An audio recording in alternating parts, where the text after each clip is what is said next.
Nagsimula ito sa Amerika, isang bagong sekta sa panahong pagod na ang mga tao sa simbahan, sa pamahalaan, at sa mundo. Isang lalaki ang nagsabing siya raw ang daan patungo sa langit. Sa kanyang tinig, nakarinig ang libo-libong nawawala ng pag-asa, direksyon, at kapayapaan. Pero ang tinig na iyon ay magiging huling maririnig ng mahigit 900 dahil noong Nobyembre 18, 1978, isang kulto ang nagsimulang uminom ng lason. Bata, matanda, nanay, sanggol, walang iniwan. Ito ang kwento ni Jim Jones at ng isa sa pinakamalalang mass suicide sa kasaysayan, ang Jonestown Massacre. Bawat kulto, gaya ng bawat trahedya, ay nagsisimula sa isang pangako, isang boses, isang leader, isang dahilan para maniwala. Para sa libo-libong tagasunod ni Jim Jones, ang pangakong iyon ay simple. Pantay-pantay tayong lahat sa mata ng Diyos.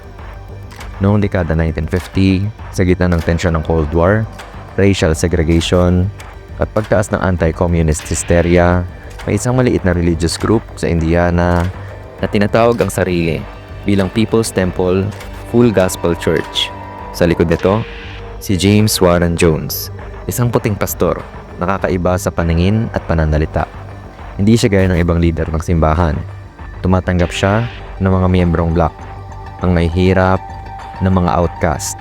Pinagsasama-sama niya sa isang simbahan ang mga taong karaniwang hindi tinatanggap sa iisang mesa. Sa pulpito, mapusok ang kanyang mga sermon tungkol sa pagkakapantay-pantay ng bawat lahi, hustisya sa ekonomiya, pamumuhay bilang isang komunidad, mga konseptong unorthodox pero makapangyarihan para sa mga nabigo ng gobyerno at simbahan. Sa una, isa lang itong simpleng simbahan, pero habang lumilipas ang taon, naging kilusan ito.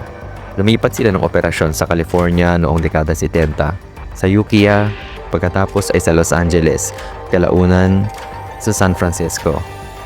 Habang lumalaki ang People's Temple, lumalalim ang impluwensya ni Jim. Nakikipag-ugnayan siya sa mga lokal na politiko.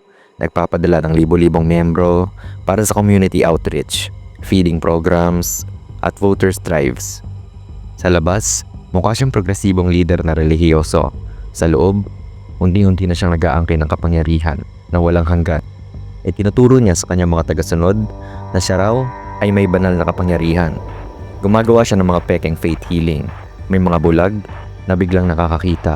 May cancer na inilalabas raw sa katawan gamit lang ang kamay. Pero sa totoo, stage play lang ang lahat. Mga kasabwat ang gumagaling. Ang sino mang nagduda, pinapalabas, pinapahiya, o tinatakot. Sa pagdaan ng panahon, nawala na ang People's Temple bilang simbahan. Naging isang saradong mundo na may sariling batas.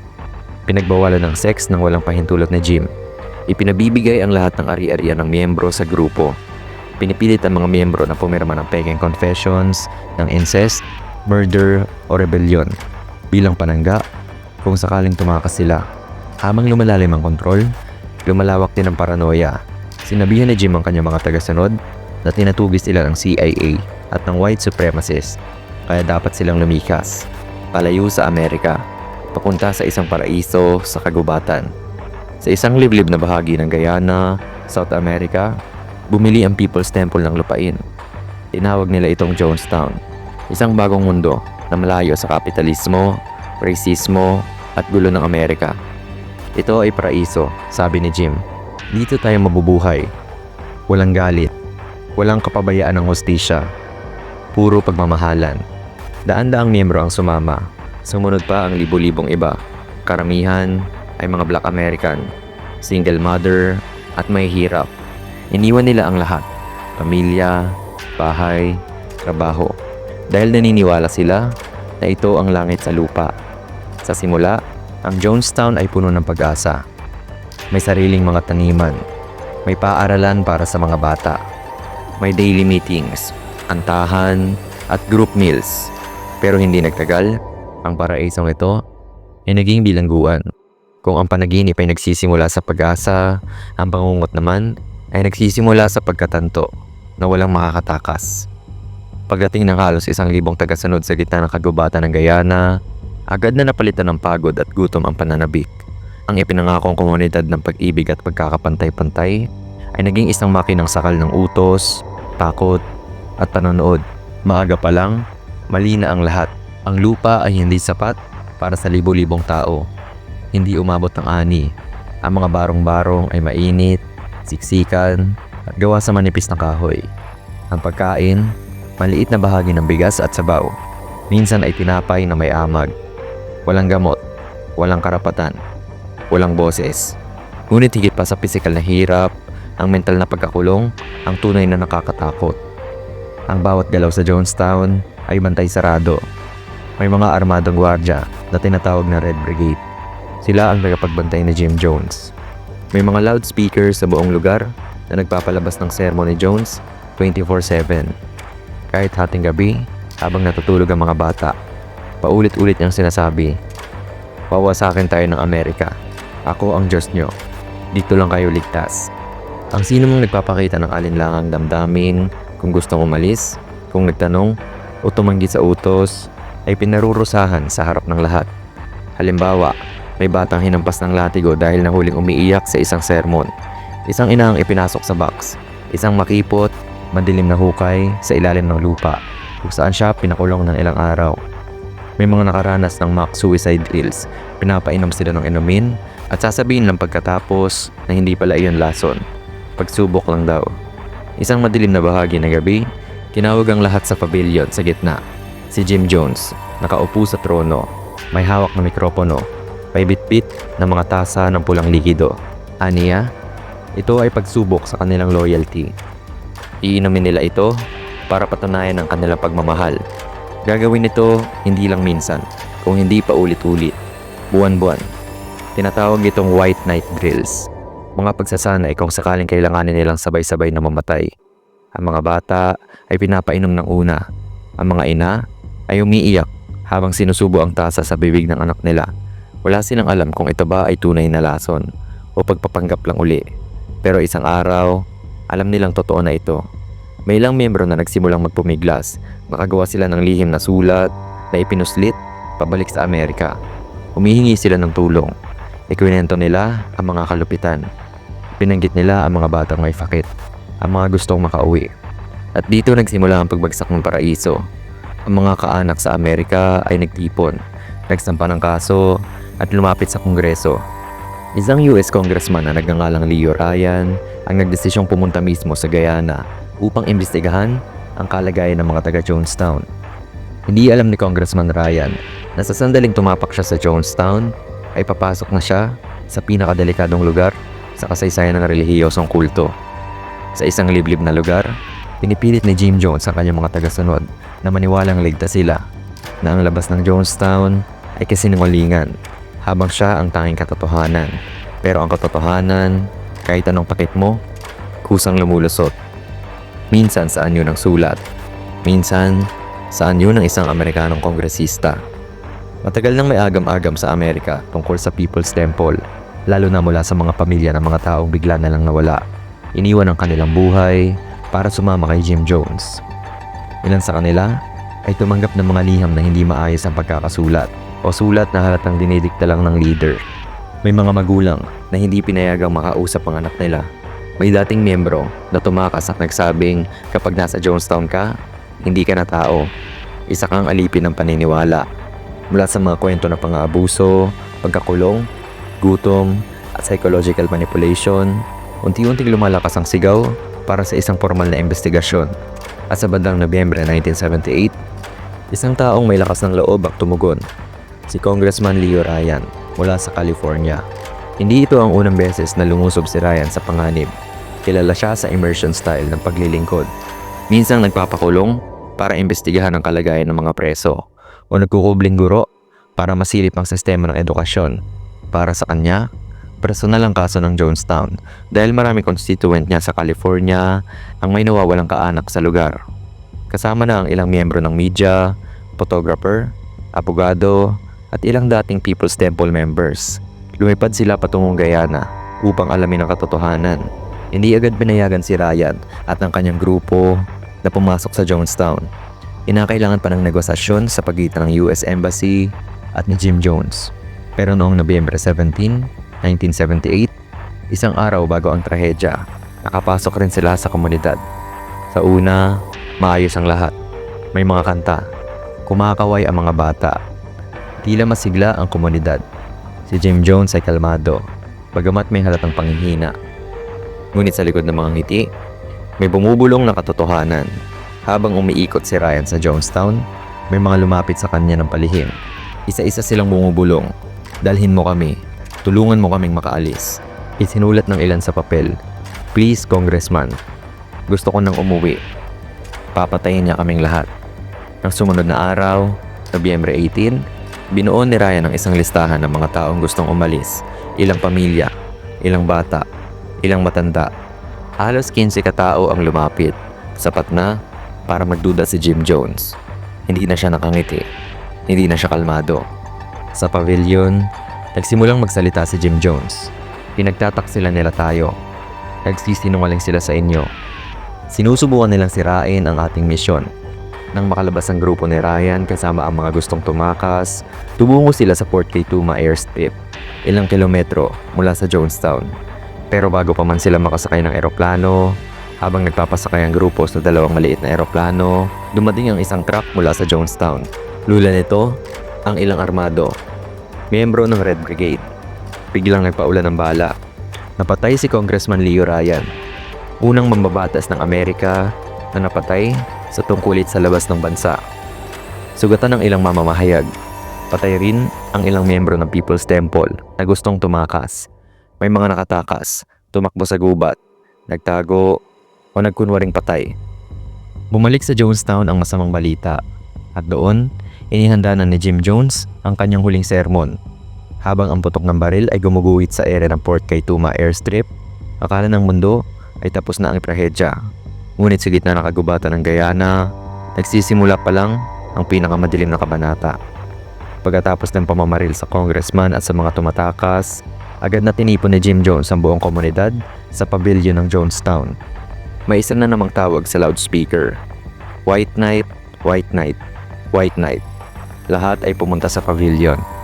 Ang mga bata ay tinawag. Ang mga nanay, sumunod. Ang mga lolo't lola, tahimik na naupo sa bangko. Sa entablado, nakaupo si Jim, nakaitim. May hawak na mikropono, lasing, at tila lumulutang sa sariling delusyon. Sa tabi niya, may malaking tab ng Great Playboard Flavor Aid. Nilagyan ng potassium cyanide, Valium, chloral hydrate, at tranquilizers. Papunta na sila, sabi niya sa mikropono. Ang mga kalaban ay darating sakay ng helicopter. Papahirapan nila ang mga kabataan. Papatayin nila tayong lahat. Kaya kailangan nating mamatay ng mapayapa. Mamatay tayong may dignidad. Ang sermon na ito, kasama ang lahat ng ingay sa pavilion, ay nai-record. Kilala ito ngayon bilang The Death Tape. Sa tape, maririnig mo ang boses ni Jim. Kalmado, malumanay, tila ama na inaakay sa pagtulog ang kanyang mga anak. Pero maririnig mo rin sa iba, isang nanay na umiiyak, isang lalaking tumutol, mga batang sumisigaw sa background. At doon nagsimula ang pila. Ang mga nurse ng People's Temple, karamihan ay loyal kay Jim.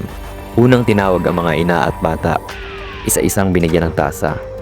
Ang ibang sanggol, pinainom gamit ang syringe o sinubo ang lason sa bibig habang umiiyak. Sa loob ng ilang minuto, nagsimula ang mga kumbulsyon. Umiikot ang mata, nangingisay ang katawan. Humihiyaw ang mga nanay habang nakikita ang anak nilang nasasakal. Pero huli na. Nang maubos ang mga bata, ang mga matatanda naman. Ang iba, kusang uminom. Ang ilan, pilit. Ang mga tumanggi, itinulak sa sahig. Piniringan, pinilit lagyan ng lason sa bibig. Habang ang ilan ay halos mamatay sa takot, si Jim Jones ay nakaupo pa rin. Tahimik sa gitna ng bangungot na siya mismo ang nagsimula. Ayon sa ilang survivor na nagtago sa kagubatan, umabot ng halos 45 minuto ang buong insidente. Maririnig mo raw ang mga tinig na ayaw ko pang mamatay, palayain niyo ang sanggol ko. Bakit niyo ginagawa to? Pero walang nakapigil.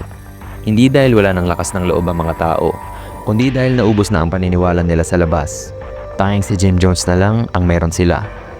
Nang natapos na ang lahat, nang ang pavilion ay puno na ng bangkay, Si Jim Jones ay natagpuang patay sa kanyang trono.